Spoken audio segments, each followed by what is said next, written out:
bersyukur kehadirat Allah Subhanahu wa taala atas limpahan rahmat yang telah diberikan kepada kita semua, khususnya kepada kita berdua, sehingga pada pagi ini alhamdulillah kita bisa bercakap-cakap di sini, kita bisa sharing di sini, kita bisa saling tukar pikiran dalam hubungannya. Itu sebagai calon guru penggerak dan saya sebagai pengajar praktik. Kemudian saya diberikan amanah untuk mendampingi ibu ya sebagai guru penggerak. Kabarnya pagi ini Bu bagaimana? Sehat walafiat? Alhamdulillah Pak, sehat. Oh iya. Keluarga? Sehat semua alhamdulillah. Oh ya, alhamdulillah. Ya. Kedatangan saya pada pagi hari ini seperti yang Ibu ketahui bahwa hari ini adalah pendampingan individu ya. Pendampingan individu ketiga dengan submateri implementasi pembelajaran yang berpihak pada murid ya, implementasi pembelajaran yang berpihak pada murid.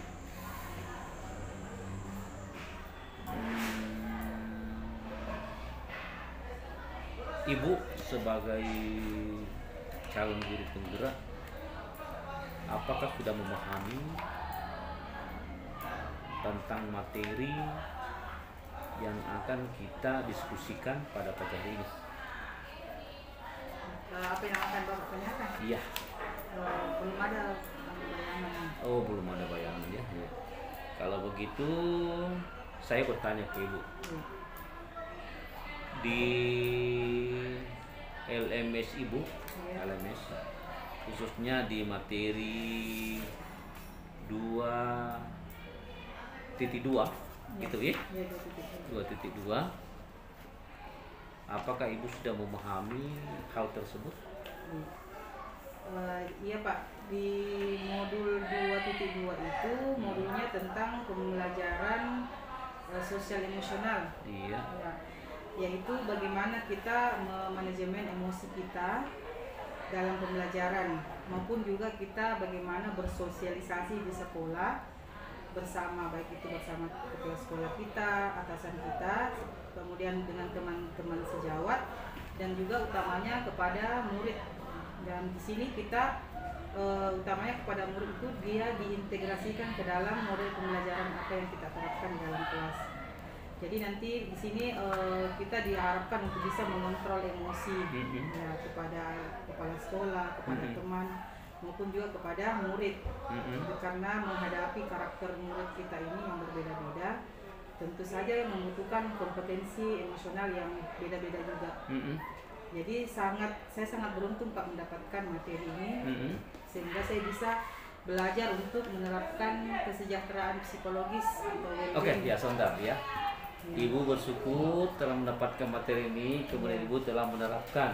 Coba sampaikan ke saya hal-hal baiknya ya, hal-hal baiknya tentang penerapan apa yang kita sampaikan tadi. Misalnya tentang penerapannya dengan rekan sejawat. Misalnya ketika ada sesuatu yang berbenturan dengan apa yang kita harapkan, tentunya di situ di modul ini kita diajar untuk tidak menggunakan otak rektil, istilahnya tidak langsung responsif. Kita diharapkan untuk memikirkan terlebih dahulu, tenang, berhenti sejenak, kemudian meresapi apa yang datang ke kita, kemudian kita pikirkan apa yang akan kita lakukan. Itu saya sudah lakukan Pak, alhamdulillah.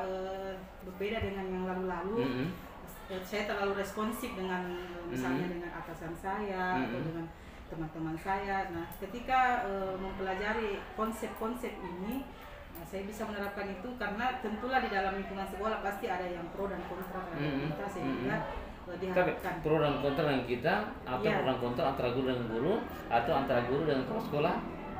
Kalau misalnya ini yang saya sendiri dengan teman-teman. Oh, kita sendiri ya, kita sendiri. Misalnya ada ada ide atau pendapat kita yang memang misalnya teman tidak bisa langsung terima, ataukah ada pendapatnya teman atau ada cara teman memperlakukan murid yang kita tidak bisa terima, apalagi kita kan mengerti tentang konsepnya Ki Hajar Dewantara, bagaimana kita berpihak pada murid, bagaimana kita menghamba pada murid.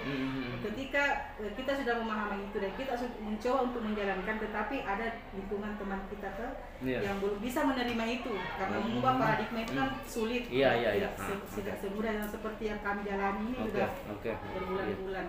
Itulah artinya kalau kita masih menemukan itu, maka itu tadi kompetensi emosional yang harus kita mengenali diri kita bahwa kita ini tidak ada apa-apanya untuk mengubah dia. Yang kita bisa kuasai itu adalah diri kita sendiri. Kita tidak bisa menguasai orang lain. Jadi seperti itu ya. Itulah yang diajarkan, sehingga saya sangat beruntung sekali mendapatkan pelajaran dari modul ini. Gitu, Pak. Berarti secara kesimpulan, ibu ini berpendapat bahwa mengubah teman itu sangat susah. Mengubah Tetapi orang lain. untuk mengubah orang lain bisa dilakukan dengan mudah, yakni dengan mengubah diri kita sendiri. Lalu kita memperlihatkan contoh-contoh yang mudah-mudahan teman kita itu yang susah berubah dengan teguran tadi, dengan lisan ini bisa berubah contoh. Cocok sekali. Itu yang sangat diharapkan. Saya minta maaf, Bu.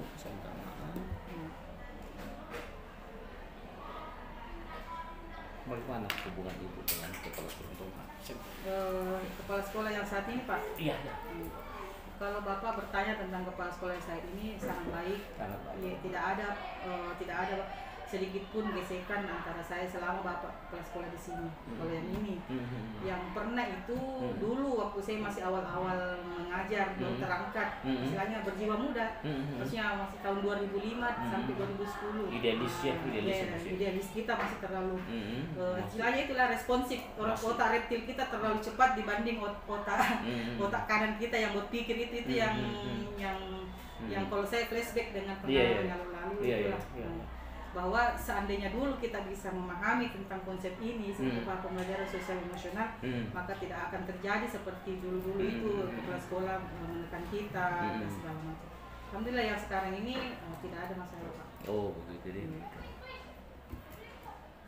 Mohon maaf, Ibu sebagai CGP dalam hal pembelajaran sosial emosional, hubungannya dengan siswa bagaimana, Bu? Alhamdulillah, Pak, dengan siswa itu sejak sebelum saya mendapatkan tentang sosial emosional ini berjalan dengan baik, dan alhamdulillah hampir sebagian besar apa yang diminta oleh pembelajaran sosial emosional saya sudah jalankan, hanya disempurnakan pada saat pembelajaran sosial emosional ini. Seperti itu. Jadi apa yang saya ajarkan sekarang setelah memahami tentang pembelajaran sosial emosional, maka saya sempurnakanlah apa yang diinginkan, misalnya mengajar siswa untuk mengenali dirinya. Jadi sebelum belajar mereka diberikan kesempatan untuk mengungkapkan perasaannya, apa yang dia rasakan hari ini, supaya dia fokus betul-betul. Kemudian mengajak siswa untuk mampu manage dirinya. Jadi dia dimotivasi untuk ikut ekskul, supaya dia belajar untuk membagi waktunya. Karena anak-anak yang tidak ikut ekskul itu beda dengan anak-anak yang ikut ekskul. Karena caranya untuk membagi waktunya itu berbeda dengan anak yang ikut ekskul. Kemudian pada saat di dalam kelas pembelajaran kesadaran sosial juga saya ajarkan, misalnya untuk berkelompok. Nah, di situ kita minta untuk siswa mampu bekerja sama dengan temannya, berkolaborasi, meningkatkan empati kepada temannya. Juga diajarkan untuk tidak membuli temannya, baik itu secara sengaja ataupun tidak sengaja. Kemudian pengajaran juga masuk juga pengambilan keputusan yang bertanggung jawab. Saya sudah ajarkan itu, Pak, di kelas 6 kelas yang saya ajarkan, yang saya ajar bahasa Inggris itu saya berikan kesepakatan kelas. Jadi saya ajarkan itu sebelum kami belajar, kami membuat kesepakatan yang mereka di mana harus mengambil kesepakatan yang dia buat dengan saya dan dia harus bertanggung jawab. Itu kan kompetensi emosional yang kelima, yaitu keputusan yang bertanggung jawab. Jadi karena waktu itu masih lagi 1 bulan kayaknya, Pak, karena bulan lalu diajarkan ini modul 22, jadi baru 1 bulan saya ajarkan itu. Ya insya Allah nanti akan berlanjut di semester berikutnya. Oke.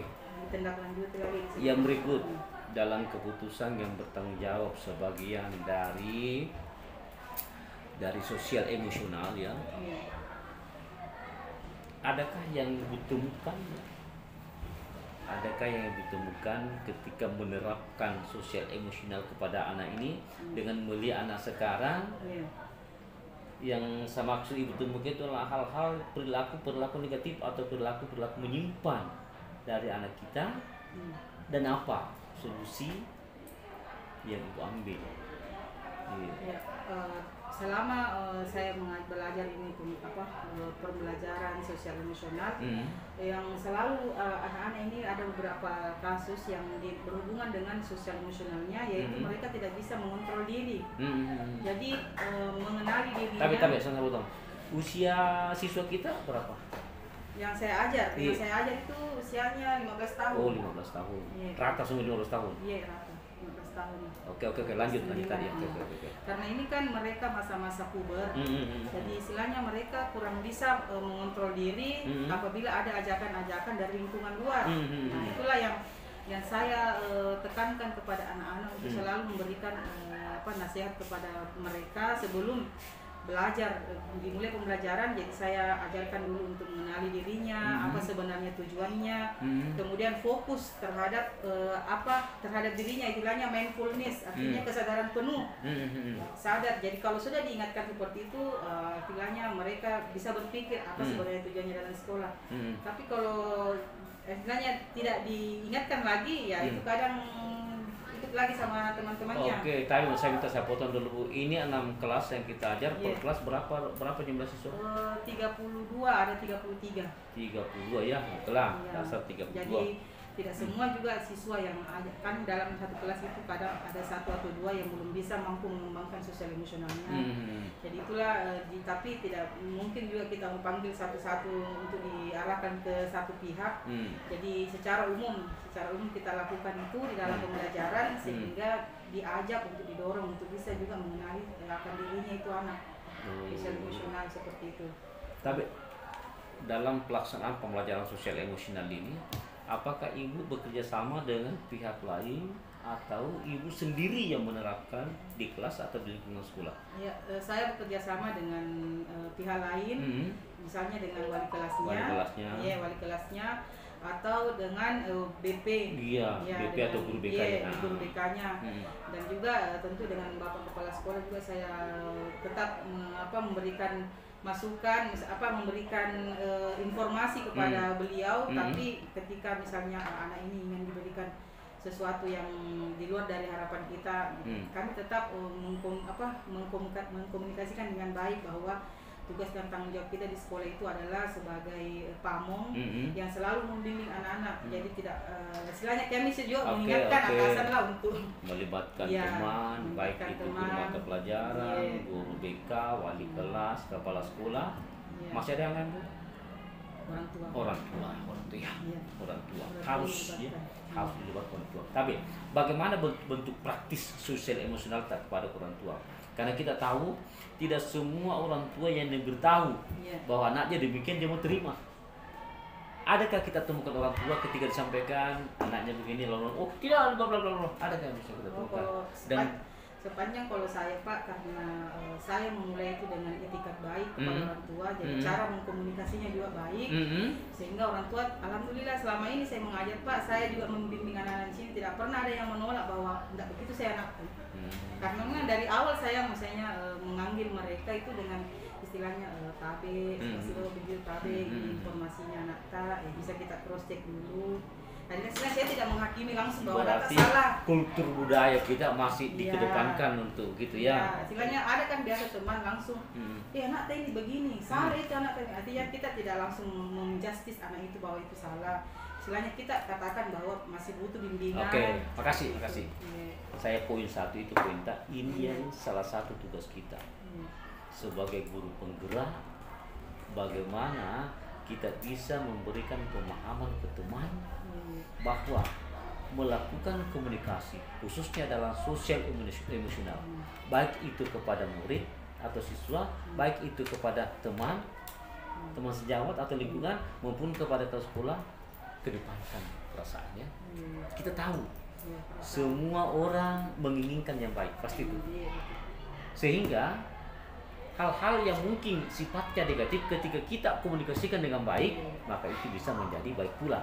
Contoh yang tadi katakan, saya sangat setuju sebagai PP bahwa semua anak yang mungkin kita nilai sedikit minus ya, atau kurang baik, lalu kita komunikasikan ke orang tua dengan bahasa yang baik, diawali dengan bahasa yang baik, orang tua menerima ya. Karena tadi Bu, khususnya kita di Palopo, saya tidak tahu di sekitaran sini, tapi kita di Palopo ada tunjuk itu orang tua susah, lebih susah diminta komunikasinya daripada siswanya, lebih susah. Oke, makasih banyak ya, makasih banyak. Saya langsung kembali Bu ya, kembali ke kita. Kita sudah mengungkapkan isi dari buku 2.2. Sebelum kita lanjut, ada sesuatu yang ingin Ibu sampaikan ke saya atau bagaimana? Tidak ada Pak, saya akan lanjut saja. Oh, lanjut saja Bu ya. Oke, makasih banyak Bu.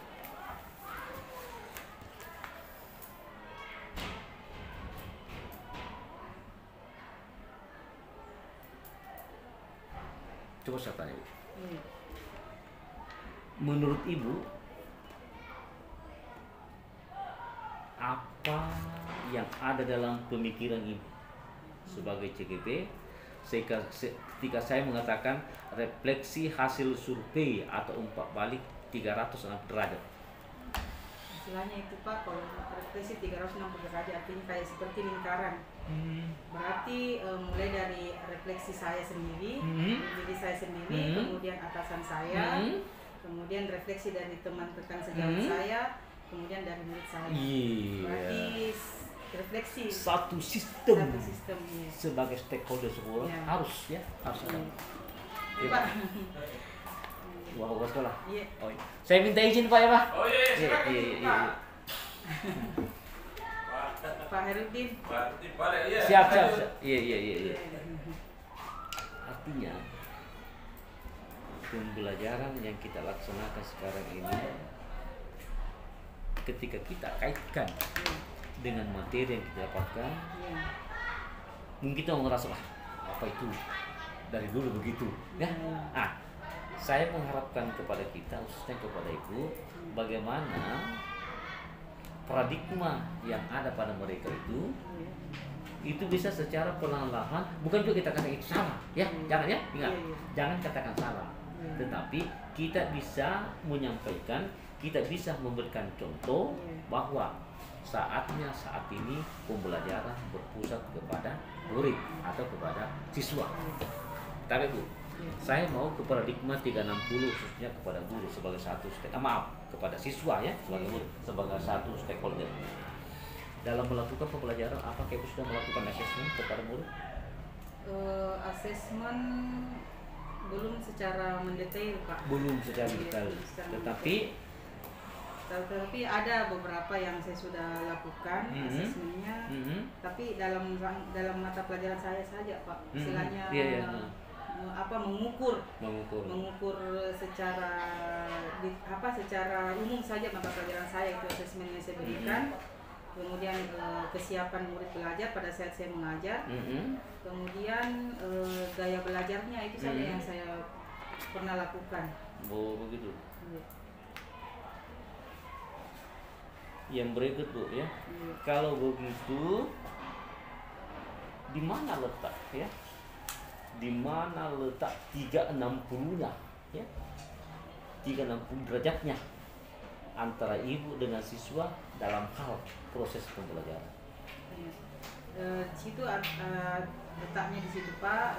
Ketika saya menerapkan konsep-konsep pembelajaran yang sudah saya pahami, yaitu mulai dari menanyakan kesiapan murid ketika belajar, memberikan pertanyaan-pertanyaan yang pemantik untuk membuka ide dan wawasan mereka, kemudian memancing mendorong mereka untuk berkolaborasi di dalam kerja kelompoknya, kemudian memotivasi mereka untuk bernalar kritis, misalnya dalam bentuk pembelajaran proyek atau presentasi seperti itu, yang istilahnya kita benar-benar fokus kepada pemberdayaan murid Oke, saya potong. Ibu sudah melaksanakan di kelas? Sudah Pak. Iya. Andaikan ada siswa ingin sekali saya melihat 1-2 kali hal itu, Iya. kemudian ingin sekali saya akan menanyakan kepada siswa tentang proses yang ibu laksanakan, tapi saya berasumsi baik bahwa alhamdulillah pasti ibu sudah melaksanakannya. Yang berikut Bu, ya.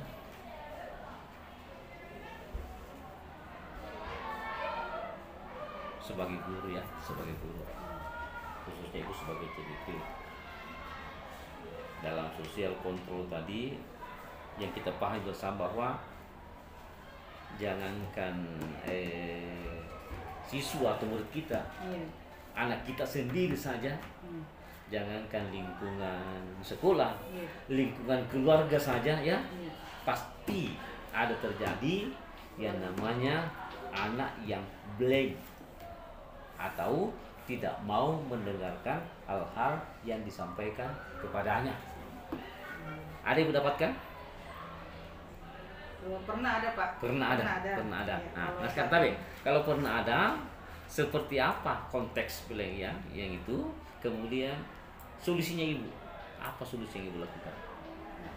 Oh ya, ini kayaknya pernah, bukan pernah, tapi ini yang sekarang yang saya hadapi ini ada anak wali saya sendiri di kelas 94 itu apa ya? Seperti yang Bapak katakan, kalau dikasih tahu dia banyak, misalnya kita satu kata dia 10 kata, kemudian diingatkan ini hari bilang iya, besok juga tidak. Entah Be, sakitkah hatinya ibu? Sakit. Iya, karena saya merasa orang tuanya. Oke. Saya ketika sakit bagaimana kelanjutannya? Apakah sakit terus atau bagaimana? Tidak, kalau saya maksudnya dalam hati memang merasa sakit, tetapi saya tidak langsung meluapkan. Ya, itu namanya sosial kontrol Ya, emosional. ya, Oke ya, itu namanya sosial. Iya, betul ya. Seperti ada Iya, sih, iya. Oke, lanjut ya.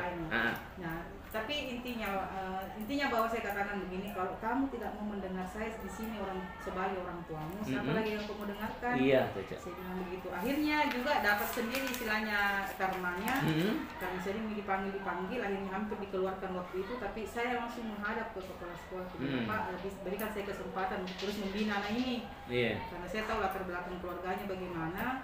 Dia anaknya ditelantarkan oleh orang tuanya, jadi istilahnya dia mungkin minta perhatian sama saya, jadi saya bilang saya masih bersedia untuk membina dia. Akhirnya tidak jadi dikeluarkan, dan di situ dia mulai sadar. Nah, itulah istilahnya dengan kesabaran kita itu pasti akan berbuah hasil. Oh iya.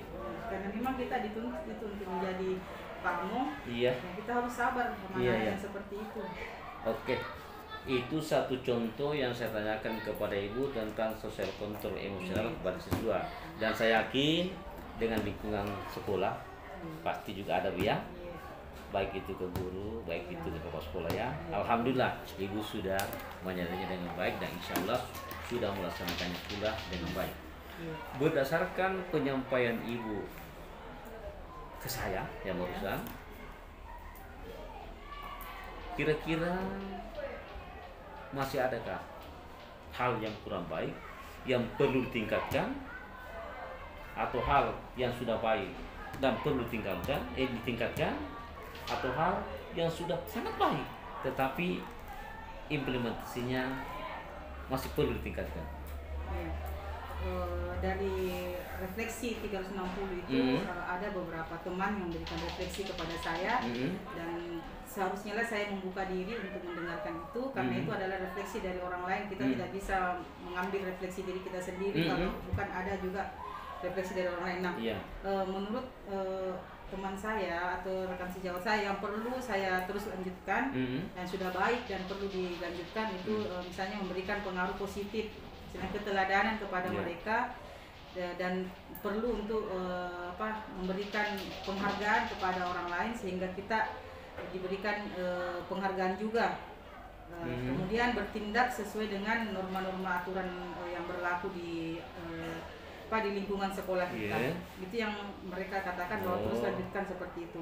Kemudian yang perlu memang mereka katakan hentikan atau maksudnya perlu dikontrol itu tadi, bahwa rasa emosi atau rasa amarah kepada misalnya kepada murid misalnya kita harus benar-benar belajar lagi untuk lebih mengontrol diri. Kemudian dengan teman-teman itu juga istilahnya jangan terlalu responsif kepada teman-teman yang istilahnya yang tidak sesuai, dan itu yang misalnya kalau ada masih dilakukan perlu untuk dilakukan peninjauan ulang untuk dihentikan segera. Yang mulai dilakukan itu contohnya misalnya lebih meningkatkan kolaborasi lagi dengan teman-teman. Oh iya. Nah ini juga yang saya istilahnya jadikan sesuatu yang agak kurang mungkin dari saya Pak, itu kolaborasi yang istilahnya bukan kolaborasi sebenarnya kayak memberikan teladan kepada teman itu. Istilahnya misalnya ada visi, misalnya visi sekolah, misalnya saya sudah memahami tentang pembelajaran pembelajaran berdiferensiasi di dalam kelas, untuk mengkomunikasikan kepada teman-teman yang lain. Kalau di dalam kelas saya kan sudah lakukan, tetapi untuk memberikan praktik baik, memberikan praktik baik kepada teman saya kayak kurang percaya diri begitu. Kayak nanti saya takut dianggap so baru di kemarin aku belajar. Nah itu saya yang kurang, masih belum memiliki nyali lah untuk mengajak teman-teman. Kalau dalam konteks itu tadi kita individu keteladanan, oke. Kalau dalam konteks keteladanan, ya saya sudah lakukan, tapi untuk ya mengajak teman, mari kita lakukan seperti ini. Saya kayaknya tidak mampu untuk mengucapkan itu.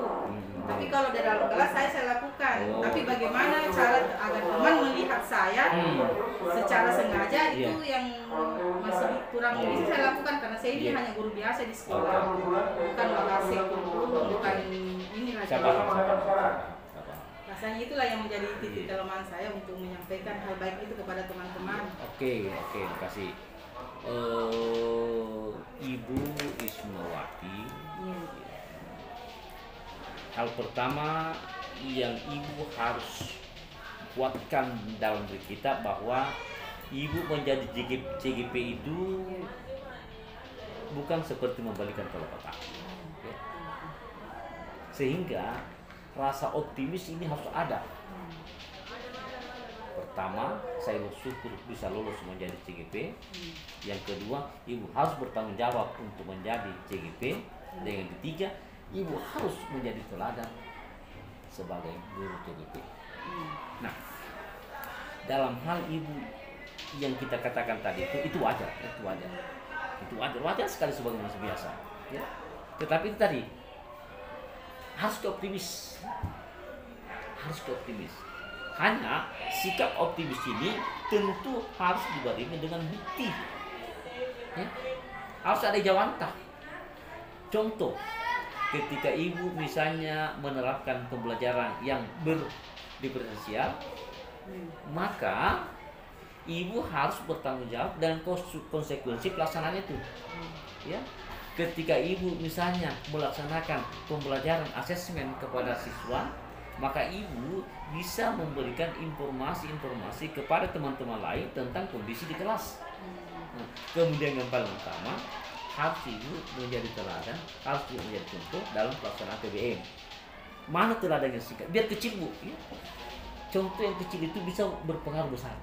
Contoh maaf ya, kedatangan ibu ke dalam kelas. Waktu itu, mengatur waktu itu hal yang kecil tapi itu sangat memberikan dampak yang sangat positif dan bisa menjadi negatif ketika ibu abaikan, ya, Kemudian yang berikut bu, menjadi teladan, ya, mempengaruhi lingkungan sekitar. Tidaklah semestinya bahwa kita harus terlibat langsung, tidak. Bisa kita melibatkan teman lain. Itulah sebabnya sosial kontrol emosional itu melibatkan semua stakeholder sekolah. Bisa jadi ketika ada ide-ide bagus ke ibu tadi mengatakan saya tidak mampu untuk menyampaikan secara lisan kepada teman saya, maka ibu menggunakan stakeholder pimpinan. Ya, di sini letaknya bu, bagaimana seorang CGP itu harus mampu berniat dan berpikiran baik kepada Bapak Kepala Sekolah. Mampu, ada bahasa kemarin, jangan sekali-sekali menciptakan atau masuk dalam kelompok sebuah sekolah. Kenapa Pak? Ulangi Pak. Nah, jangan sekali-sekali ibu menciptakan satu kelompok atau sebuah kelompok atau ikut dalam satu kelompok Ya. dalam sekolah. Oh, istilahnya berkelompok-kelompok. Berkelompok-kelompok. Kita maksud membuat membuat bagian-bagian, opini, Oh, iya. ya jangan.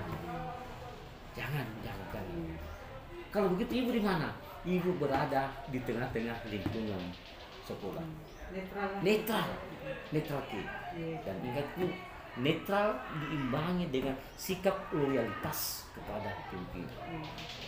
Artinya tahu bu, Iya. pimpinan itu ada atasannya. Iya, betul. Kita itu ada atasannya. Iya. Atasannya adalah kepala sekolah. Jangan sampai dirita kita melibatkan sebagai atasan kepala sekolah. Ya. Jadi sebagai guru penggerak yang utama itu bu, loyalitas, tanggung jawab dan disiplin harus kita utamakan.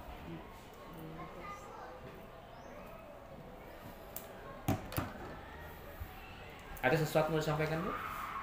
Tidak ada, Pak. Tidak ada, lanjut ya.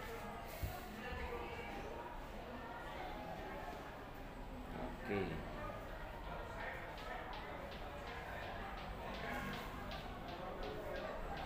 Apa rencana ibu ke depannya? Rencana saya ke depannya ini berkaitan mungkin dengan visi saya sebagai CGP. Itu saya sendiri itu menginginkan menciptakan murid yang berakhlak mulia, kemudian kreatif dan juga kolaboratif. Itu saja yang saya tidak terlalu banyak, yang penting ini saja dulu. Ya, siswa yang berakhlak mulia, kemudian dia kreatif dan juga dia berkolaborasi dengan teman-temannya. Itu yang saya bikinkan di visi Bagja saya itu hari. Apa harapan ibu dengan menginginkan atau mengangan-angankan yang barusan ibu ucapkan tadi? Ya, itu tadi yang saya inginkan.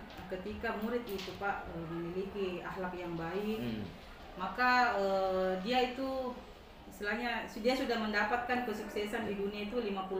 Iya, gitu. tapi. Iya. Ada juga COVID sendiri ya, kalau COVID. saya cukup ayat itu. Jadi itu tadi Pak, saya menaruh itu akhlak mulia itu di depan karena melihat kondisi anak-anak kita sekarang itu kuranglah akhlaknya, istilahnya mungkin pendidikan akhlak di rumah masih kurang, sehingga saya bertanggung jawab di sekolah bagaimana caranya supaya anak ini juga mendapatkan pendidikan akhlak di sekolah walaupun saya mengajarnya pelajaran umum. Nah kemudian setelah itu saya selaraskan juga dengan anak-anak yang kreatif dan juga mampu berkolaborasi dengan temannya. Manfaatnya itu kalau mereka sudah kreatif, istilahnya dia mampu nanti berpikir sendiri bahwa apa yang harus saya lakukan ini untuk menciptakan solusi dari masalah saya. Kalau dia memang memiliki kreativitas, kemudian berkolaborasi, istilahnya dia mampu nanti bisa di dunia luar itu dia memecahkan masalahnya, tidak bisa dengan dia sadar bahwa masalah yang saya lakukan ini atau kesuksesan saya ini tidak bisa saya sendiri, harus ada juga orang lain yang bisa mengambil andil dari apa yang saya inginkan. Oke. Terima kasih ya. Kalau saya mendengarkan pernyataan ibu, maka saya bisa menarik kesimpulan bahwa modul 2.2 ibu sudah pahami kan? Dalam hal pembelajaran sosial emosional ya, sosial emosional. Yang berikut saya juga bisa menangkap bahwa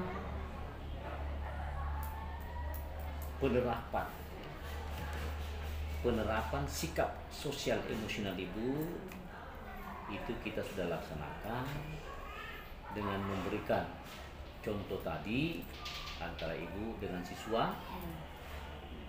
Bahkan pula dari pernyataan ibu sudah nampak juga antara ibu dengan lingkungan sekolah, dalam hal ini teman-teman sejawat dan kepala sekolah. Kalau begitu, ibu sudah memahami, ibu sudah menerapkan, walaupun mungkin masih terbatas bu ya, belum sempurna, sehingga ke depannya bu, apa langkah ibu untuk mengoptimalkan ya, untuk mengoptimalkan pembelajaran sosial emosional itu pada stakeholder sekolah. Dalam hal ini ke siswa, lingkungan sekolah, apakah guru atau ke kepala sekolah atau bahkan ke masyarakat. Ya. Ya. Jadi yang perlu saya harus miliki Pak yaitu yang konsisten, yang seperti Bapak tadi katakan bahwa harus konsisten, harus optimis, harus selalu memiliki semangat dan bertanggung jawab terhadap apa yang saya jadikan cita-cita saya, komitmen saya. Mantap. Oke ya. Jadi kemudian saya juga butuh untuk meningkatkan hubungan dengan baik dengan rekan-rekan sejawat saya, meningkatkan lagi kolaborasi saya pada teman-teman dan juga menjaga hubungan baik saya dengan kepala sekolah. Itu adalah komitmen yang paling utama, yang paling harus saya junjung tinggi ke depannya. Oke. Baik. Yang berikut, apa harapannya Ibu dengan menerapkan semua tadi itu? Apa harapannya Ibu? Saya berharap nantinya apa yang saya cita-citakan, yakni itu berpihak pada murid itu bisa terlaksana. Itu yang tadi dikatakannya, Oke, kasih.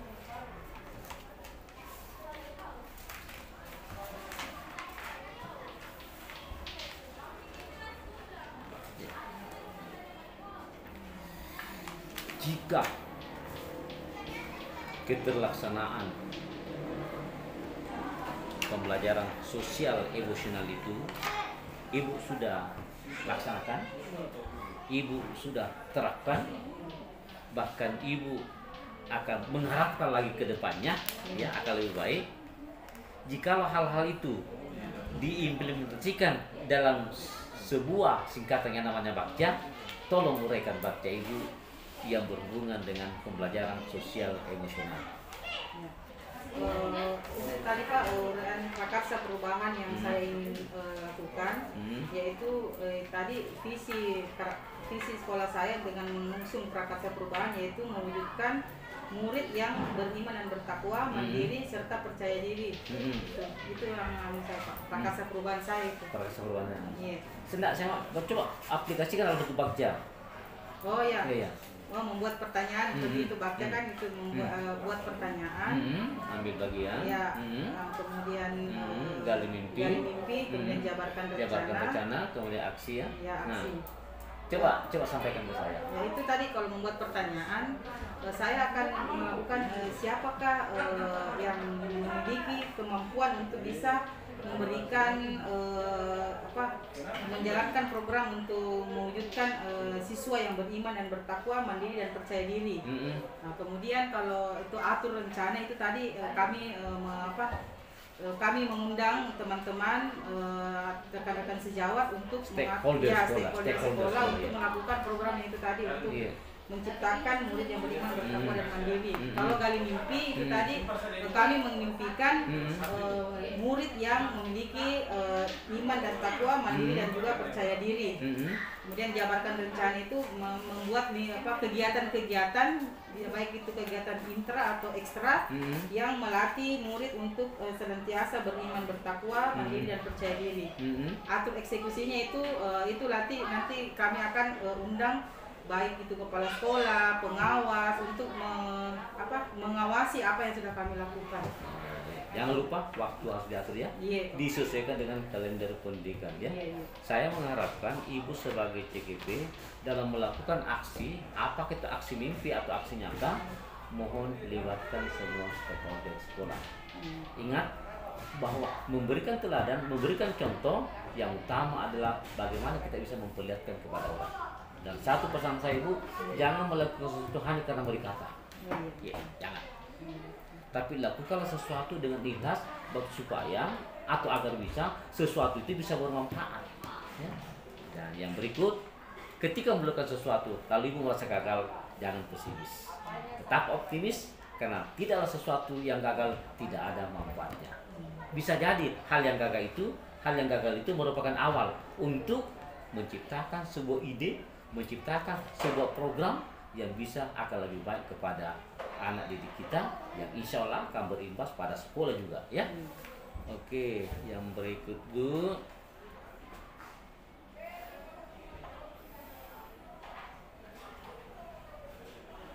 Coba sampaikan ke saya. kita tadi bertemu jam berapa ya? Jam 9 ya? Iya. Kalau 9. Ini sudah berjalan kurang lebih 1 jam. Refleks ya, yang didasari oleh artinya refleks bahwa tidak ada ibu berpikir kok muncul secara tiba-tiba ya, dengan adanya pertemuan kita ini kurang lebih 1,5 jam ya. Nah, Iya. adakah hal yang menarik ya, yang ibu terima ya dari proses pertemuan kita ini, dan ketika ada coba ungkapkan hal yang menarik. Tentu ada Pak, Mm-hmm. karena saya berterima kasih sekali karena Bapak pendamping sudah datang sehingga menguatkan komitmen saya lagi ini dan betul-betul memberikan pencerahan kepada saya tentang sosial kontrol emosi itu, sosial kontrol itu kepada guru dan kepsek dan juga murid, serta juga orang tua siswa harus dijaga. Kemudian juga pencerahan tentang memulai keteladanan dari diri kita sekarang, meningkatkan optimis kepada diri kita sendiri dan bertanggung jawab, serta menjadi teladan untuk semua stakeholder di sekolah kita. Oh iya. Ya, Oke. Makasih. Ya, makasih. Sudah itu yang saya harapkan. Yang berikut Bu, Ibu sebagai CGP, saya sebagai PP. Ya. Sebagai PP, saya harus optimis bahwa Ibu bisa bergerak, bisa digerakkan, ya. Ibu bisa bergerak dan bisa digerakkan, dan bahkan insya Allah bisa menggerakkan lingkungan sekitar. Tetapi saya sebagai PP dengan harapan tadi itu bukanlah manusia yang sempurna, ya, bukanlah manusia yang sempurna. Olehnya itu ke depan masih ada PI 4, PI 5, PI 6 sampai PI 7, ya. Masih ada beberapa PI pendamping individu ke depan. Adakah hal yang perlu diperbaiki untuk kedepannya? Ya. Itulah tadi Pak, yang saya ingin sekali saya miliki itu adalah bagaimana saya bisa menciptakan keteladanan pada teman-teman saya, sehingga saya bisa lebih berkolaborasi lagi dengan mereka, sehingga mereka dengan secara tidak sengaja merubah paradigma berpikir mereka. Jadi seperti yang Bapak tadi berikan arahan, mengubah paradigma itu tidak semudah seperti itu, sehingga kita memang butuh waktu, tetapi harus kita tetap konsisten dan tetap optimis di dalam hati untuk menunjukkan keteladanan itu, dan juga jangan lupa untuk selalu berkolaborasi dengan kepala sekolah dan menjaga sikap netral kepada beliau, sehingga nanti apa yang kita inginkan bisa dia yang komunikasikan kepada teman-teman. Jadi kita pemikirnya, kita yang tergerak, tetapi yang menggerakkan itu adalah kita juga dengan cara yang seperti yang Bapak arahkan itu, dengan mungkin lewat kepala sekolah atau kurikulum yang menyampaikan kepada teman-teman. Jadi tetap menjaga solidaritas terhadap teman, tetapi apa yang kita inginkan itu tetap jalan, yaitu menciptakan pendidikan yang berpihak pada murid itu tadi. Masya Allah, tabarakallah. Ya, tujuan utamanya itu tetap. Terima kasih banyak ya. Masih ada yang sampaikan? Sudah tidak ada lagi Pak. Iya. Saya sangat terkesan dan terkesima mendengarkan pernyataan Ibu. Semoga pernyataan itu insya Allah akan terwujud ya, akan terwujud dalam bentuk proses, terutama dalam hal pembimbingan, terutama dalam hal pembelajaran kepada siswa, dan bagaimana kita bisa memberikan keteladanan kepada lingkungan sekolah, dalam hal ini kepada guru atau kepala sekolah. Keteladanan yang dimaksud kepada kepala sekolah adalah bagaimana ibu sebagai guru dapat melaksanakan tugasnya dengan penuh rasa tanggung jawab, ya. Itu. Baik, Ibu, sebelum saya akhiri pertemuan kita ini, adakah hal-hal yang ingin disampaikan? Sudah tidak ada lagi. Oh, nah, kalau tidak ada, saya mengharapkan Ibu nantinya di pendampingan individu 4, mudah-mudahan di awal semester ya, di awal semester 2 nanti itu sudah ada PBM itu. Saya tahu RPP-nya Ibu sudah ada ya? Sudah ada Pak. Sudah ada ya? Tapi untuk semester 2 nanti baru kita membuat lagi yang berdiferensiasi dengan dikolaborasikan dengan sosial emosional. Oh iya. Jadi kita akan rancang ulang kembali Pak RPP-nya. Iya, saya berharap Bu, sebelum kegiatan PI 4 dimulai, RPP Ibu tolong dikirimkan ke saya ya. Oh iya. Kirimkan ke saya. kasih PDF saja ya, Iya. PDF saja supaya itu PDF. Kemudian yang berikut RPP itu kalau bisa yang ibu berikan Iya. yang sesuai dengan jadwal individu nantinya. Karena jadwal pendampingan individu itu keempat kita belum tahu kapan, berarti ibu siap-siap saja. Oh iya. Artinya semua RPP-nya ibu, Iya. ya semua RPP-nya ibu itu disiapkan. Iya. Nanti saya kirimkan info bahwa karena kalau kita kasih ke semua terlalu padat ya, terlalu padat. Iya, terlalu padat. Tapi nanti ambilnya hard copy-nya saya akan lihat Bu ya. Iya. Saya akan lihat. Cuma pennya nanti kasih saya pada satu kali pertemuan.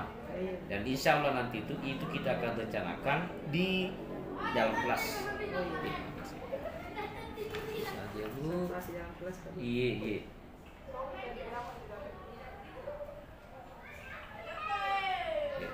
Kemudian harapan terakhir, perhatikan LMS ibu ya. Iya. Perhatikan LMS ibu. Karena biar bagaimana di sana adalah tempat ya, tempat tugasnya ibu, Iya. tempat kreativitasnya ibu ya, tempat tanggung jawabnya ibu sebagai CGP di dalam program ini. Ya. Terima kasih banyak Bu ya, terima Iya. kasih. Jika sudah tidak ada hal-hal yang disampaikan, Keras pasti nih Pak. ya. Ada ala kadarnya.